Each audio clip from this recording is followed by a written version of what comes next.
नमस्कार। चलिए आज एक सफर पर चलते हैं उस जमाने में जब दुनिया की पहली महान सभ्यता ने जन्म लिया था। ये कहानी है प्राचीन मेसोपोटामिया की, एक ऐसी जगह जहां की मुश्किलों ने ही इंसान को कुछ कमाल का करने पर मजबूर कर दिया। तो आइए शुरू करते हैं। तो सबसे बड़ा सवाल ये है कि सिर्फ मिट्टी और पानी से एक पूरी की पूरी दुनिया कैसे खड़ी की जा सकती है। ये कहानी सिर्फ खेतीबाड़ी की नहीं है, बल्कि ये इंसानी जज्बे और दिमाग की कहानी है जिसने नामुमकिन को मुमकिन कर दिखाया। सबसे पहले जरा उस जगह को समझते हैं जहां ये सब हुआ, मेसोपोटामिया, जिसका मतलब है दो नदियों के बीच की जमीन।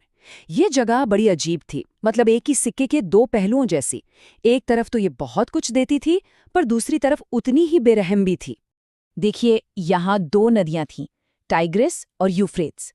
एक तरफ तो ये नदियां वरदान थीं, अपने साथ इतनी उपजाऊ मिट्टी लाती थीं कि फसलें लहलहा उठती थीं।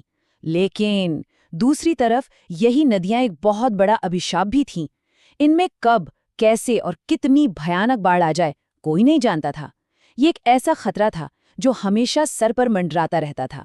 अब देखिए, जब जान पर बन आती है तो इंसान को कुछ तो करना ही पड़ता है ना। बस जिंदा रहने की इसी जिद ने समाज में एक जबरदस्त बदलाव ला दिया, और इसी बदलाव ने सब कुछ बदल दिया। और यहीं से कहानी में एक बहुत बड़ा मोड़ आता है। कोई एक परिवार या एक छोटा सा गांव इन भयानक बाढ़ों का सामना नहीं कर सकता था। इससे बचने के लिए जरूरी था कि सब लोग मिलकर एक बहुत बड़े पैमाने पर एक साथ काम करें, और इसी जरूरत ने एक बड़े समाज की नींव रखी। तो उन्होंने किया क्या? उन्होंने एक कमाल का सिस्टम बनाया।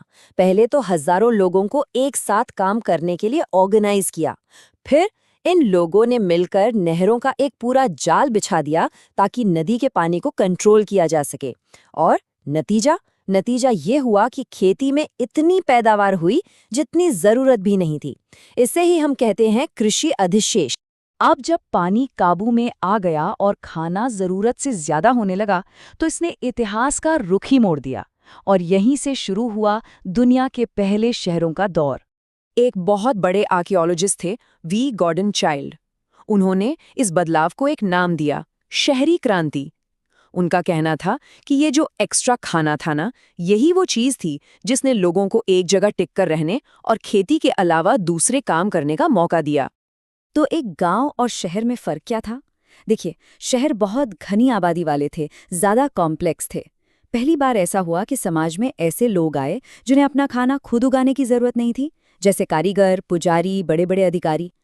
उर और उरुक जैसे शहर एक बिल्कुल नए लाइफस्टाइल का सेंटर बन गए।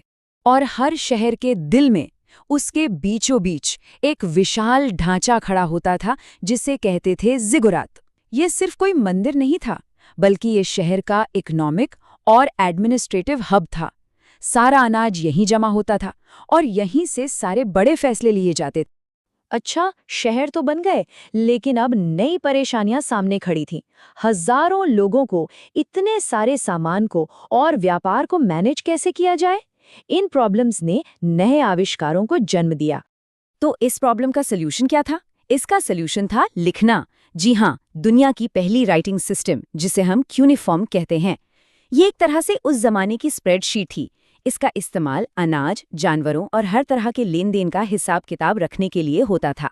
शुरुआत में तो ये बस सीधी साधी तस्वीरें थीं, लेकिन धीरे धीरे ये निशान, ये प्रतीक ज्यादा कॉम्प्लेक्स होते गए।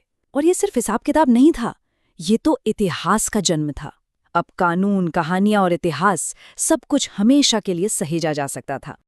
अब देखिए, जैसे जैसे शहर बड़े हुए और कॉम्प्लेक्स हुए, पावर का गेम भी बदलने लगा। शुरू में पुजारी, मतलब धर्मगुरु, मंदिर से राज करते थे। लेकिन फिर लड़ाइयां बढ़ने लगीं तो मिलिट्री लीडर्स, यानी योद्धा राजाओं का दबदबा बढ़ा, और आखिरकार पावर का सेंटर मंदिर से हटकर राजा के महल में शिफ्ट हो गया। तो उस जमाने का समाज दिखता कैसा था? चलिए एक नजर डालते हैं। ये एक पिरामिड जैसा था। सबसे ऊपर राजा और पुजारी, और सबसे नीचे गुलाम। मतलब इंसान कहाँ पैदा हुआ है, यही तय करता था कि उसकी पूरी जिंदगी कैसी होगी। अब ये जो शहर थे, इनके बीच की दुश्मनी और होड़ ने एक बिल्कुल ही नए पॉलिटिकल सिस्टम को जन्म दिया। सुमेर की हालत ऐसी थी कि वहाँ कई शहर थे, मतलब सिटी स्टेट्स, और सब एक दूसरे के खून के प्यासे थे। वो जमीन के लिए और सबसे जरूरी पानी के लिए लगातार लड़ते रहते थे। ये एक बहुत ही अशांत दौर था। लेकिन कहते हैं ना, जहां केओस होता है वहीं अपॉर्चुनिटी भी होती है, और इस केओस में एक आदमी को मौका दिखाई दिया। नाम था सारगॉन ऑफ अक्कड़। इस आदमी ने ठान लिया था कि वो इस सिस्टम को बदल कर रख देगा। सारगोन ने जो किया वो उस वक्त के लिए मतलब रेवोल्यूशनरी था। उसने सोचा कि ये छोटे छोटे आपस में लड़ने वाले शहर राज्यों से काम नहीं चलेगा। उसने एक बिल्कुल नया मॉडल बनाया, साम्राज्य का। पहली बार बहुत से अलग अलग शहरों और लोगों को एक झंडे के नीचे एक राजा के शासन में लाया गया। ये सब हुआ करीब 3334 BCE में, और ये तारीख इतिहास में हमेशा के लिए दर्ज हो गई। सारगॉन ने जो साम्राज्य बनाया वो आगे चलकर हजारों सालों तक दूसरे साम्राज्यों के लिए एक मॉडल बना रहा। तो सारगॉन और उसके अक्कादियन एम्पायर ने दुनिया को एक फॉर्मूला दे दिया, एक ब्लूप्रिंट। वो फॉर्मूला था, एक मजबूत मिलिट्री बनाओ, उससे बड़े इलाके पर कब्जा करो, और फिर उस इलाके की दौलत और सरप्लस से अपनी ताकत को और बढ़ाओ। और यहीं पर मैं एक सवाल छोड़ना चाहूंगा। मेसोपोटामिया ने सरप्लस, कंट्रोल और मिलिट्री ताकत पर आधारित साम्राज्य का जो फॉर्मूला हजारों साल पहले बनाया था, क्या वो आज भी हमारे आसपास किसी न किसी रूप में काम नहीं कर रहा? इस पर सोचिएगा जरूर।